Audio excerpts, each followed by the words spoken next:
So the next question, question 2, is not a calculator question. This one here is a word problem. So because I'm doing calculator skills on this video, I'm going to just simply skip that one.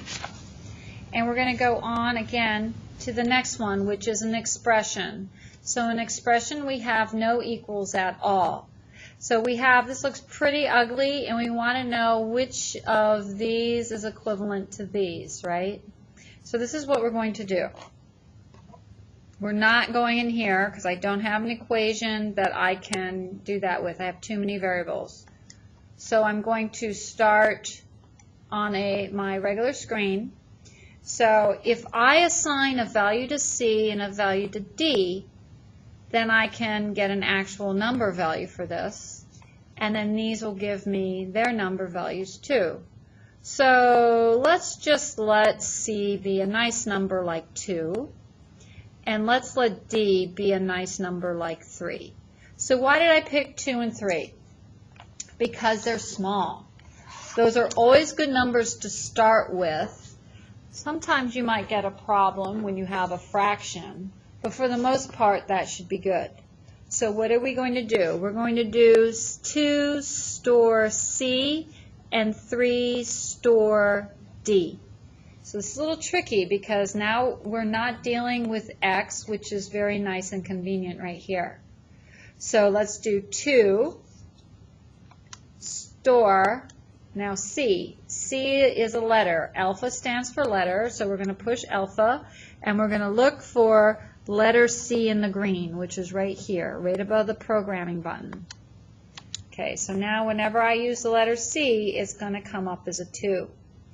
Then I'm going to do 3 store D. So that would be alpha D. D is right here, right to the x to the negative 1.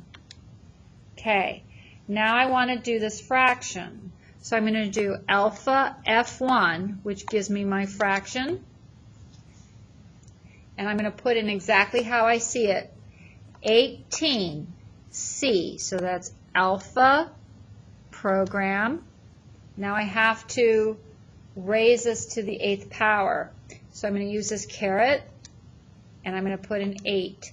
So I have to be careful because you see how my cursor is still up in the exponent. So I have to push this button, and it brings it down. Now I'm going to put in D. So I'm going to do alpha D, and then I'm going to have the exponent of 9. So I'm going to do the caret, and then I'm going to do 9, and then I'm going to come down to the denominator. Then I'm going to do 9, and then I'm going to pick C, which is alpha program. Raise that to the 3rd power. So I'm going to go caret 3. I'm going to get out of the exponent, and I'm going to do alpha D, raised to the 6th power. And then I'm going to get some number, okay? And the reason I got that number was because I was able to substitute in some value. So now I get this number, 1728. If I used other values here, I would get a different number. But I want to see if I use 2 and 3 for C and D, which one of these would give me this value. So let's try our first answer. 2C to the 5th. And again, I'm up on the exponent, so I have to make sure I cursor over. And then D to the 3rd. Enter. Oh, nice, happy day. So it happened to be the very first one, and I can move on. Let's look at problem 4. So this one here is asking me to click on the box. So these would be boxes on the computer to choose each expression that you want to select. You must select all correct expressions. So when it's asking for this thing, there might be more than one. Okay, so this is very similar to the problem that we did with the graph. This one here, problem number 1, very similar. Okay, so it's asking us what might be a factor. So if it's a factor, the zeros will be the same. Okay, so it should have the same zeros. So we're going to look for where we have the same x-intercepts.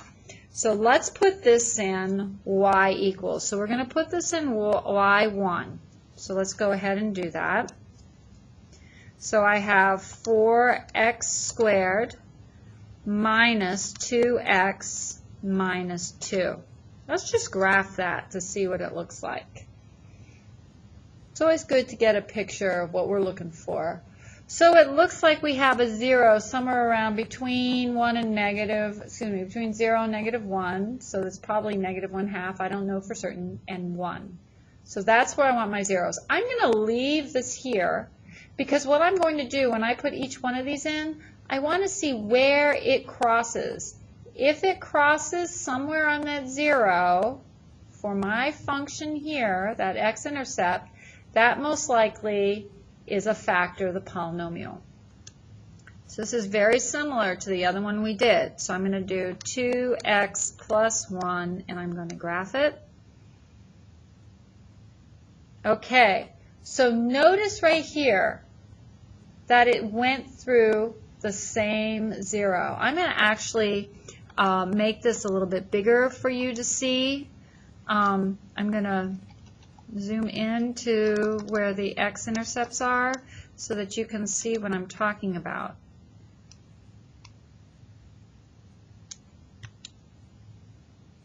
Okay, so I just got really, really close to the graph.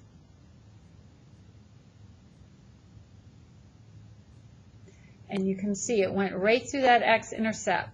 So this is probably a solution right there. So if we were to try 2, you'll see that that's not going to work. So there's my first one. That's what I want. It's showing me where my intercepts are. That one doesn't even have, so this one here is a no. Okay, that's a no. So let's try the next one.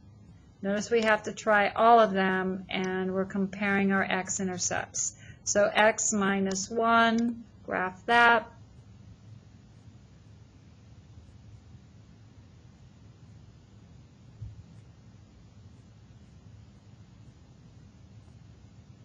Okay, so this one looks like it's it. Most likely those two are my answers, and the reason I know that is because this is a quadratic. A quadratic has an exponent of 2, which means I most likely will have 2 factors like that. So I could check the other ones, and I'll show you that those will not be part of the solution. 2x minus 1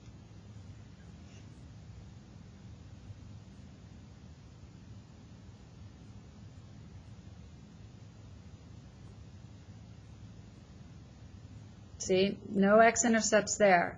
So this one here is a no. Okay, so let's try this one. So I'm going to do 4x minus 1.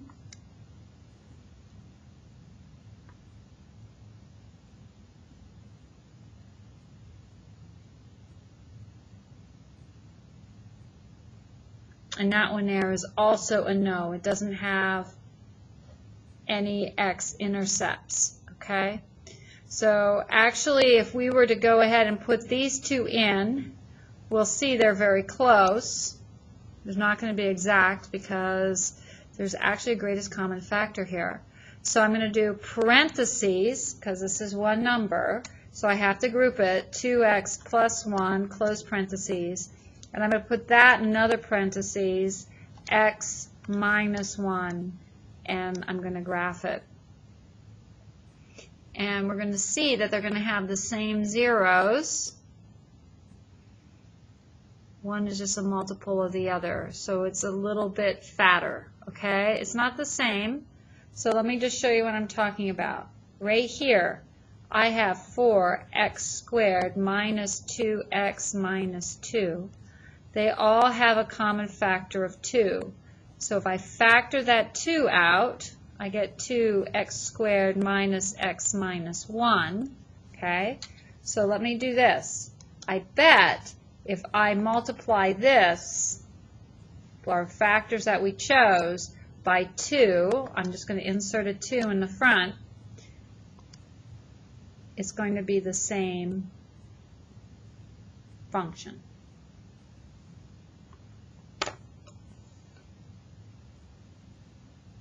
And we can see it went right over one after the other.